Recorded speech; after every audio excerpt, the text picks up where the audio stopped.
How's it going, guys? Back to another vintage watch finds video. Not much in the way of garage sales this week. Today is Friday. Didn't even go out at all today. Looked on Craigslist and Facebook Marketplace. Most of the stuff I see is baby clothes, more modern stuff. Nothing really vintage. So stayed at home today, working around the house. Did go out yesterday. Again, even yesterday, not a lot of garage sales.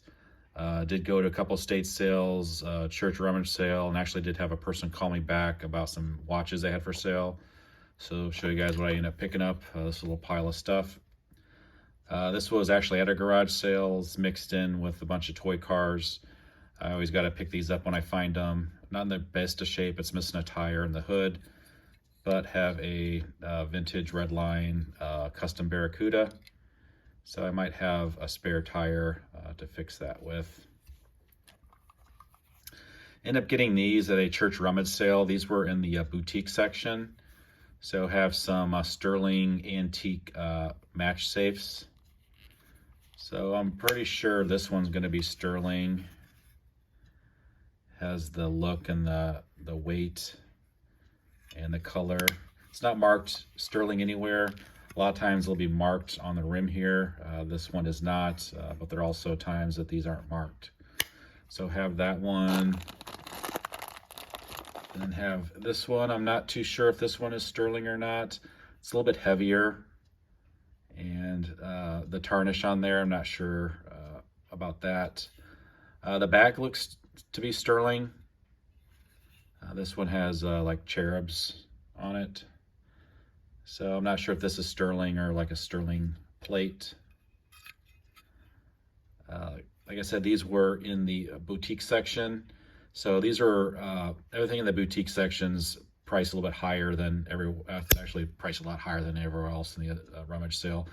These were $20 each, which I think is still a great find for $20 each. And then also at that same church rummage sale was this Art Deco watch. It's a Gothic, not running. Love the case style on that. Looks to be maybe 1930s. So a little bit larger. I'm not sure if this is going to be a female watch.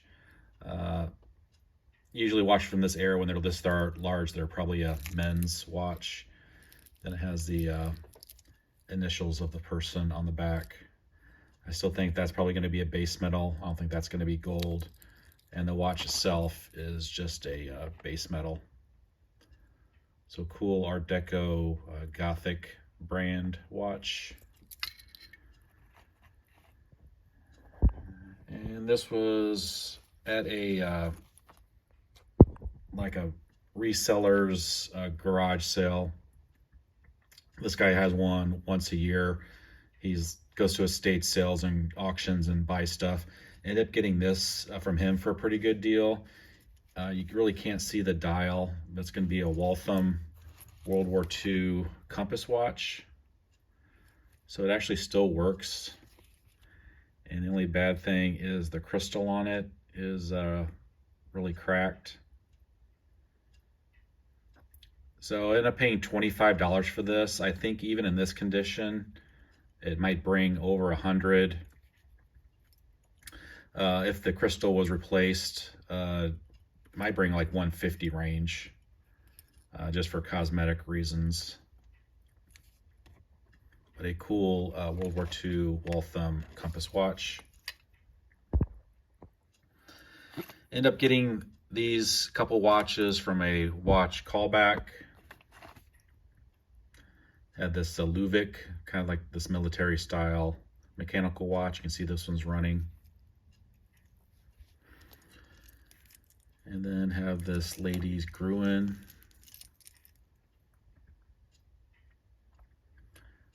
This watch isn't running. It's a gold-filled bracelet on it. I'll save the best for last. Also at the church rummage sale in the jewelry section, found this was in a bag. All the jewelry, single piece of jewelry were $1, and everything in the bags were $2. So I have to watch out for these ones that look like this. Some are like made in Korea and are basically a fake silver. But this one's going to be marked, I think, 925 Italy on them. So this is quite large. I'm not sure it's going to fit on the scale. I haven't tried to weigh it yet, so we'll see if this even fits. Let me try this scale over here.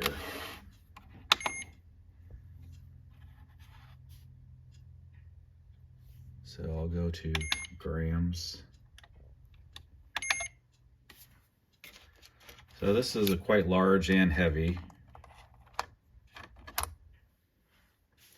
So 36 grams. So that's going to be close to 1 ounce of pure silver on that.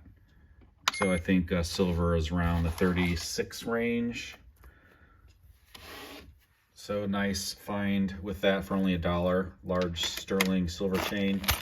And then cool find here. Going through these, I looked at them real quick and I saw this color right here. So for $2, no brainer to buy it. I saw it was going to be a class ring. The more modern class rings are not actually gold. I'm not sure when they stopped doing that, but they actually had class rings were actually gold. Probably pre 92 or so. You can still buy class rings that are gold, but most times they offer just like a gold plated class ring. Stuff from the probably 1930s up until definitely the 70s. All those are going to be, 10 or 14 karat gold, but a lot of the modern rings are not going to be gold for these class rings. But have this 1989 class ring, and inside is marked 10K. And all these other rings are just costume, really nothing. So amazing little piece of gold there for $2. Did a weight on this in scrap. This is around almost $200 in scrap just for that little gold ring. And then probably the best find is going to be this. I have another Omega gold-filled dress watch. You can see it's actually running. And it has the person's name inscribed on the back. He was the director for the March of Dimes. And the date on that is from 1959.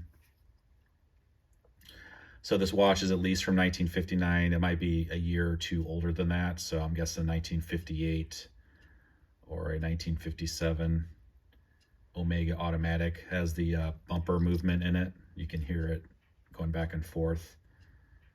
So these are the finds from just yesterday. Like I said, not going out today. I'm going out to another rummage sale tomorrow and a flea market. If I find anything there, I'll show those on my video for next Friday. But again, thank you guys for watching. If you guys haven't subscribed, please subscribe. Thank all you guys that have subscribed. I'm over the 3,100 mark, and I'll see you next time.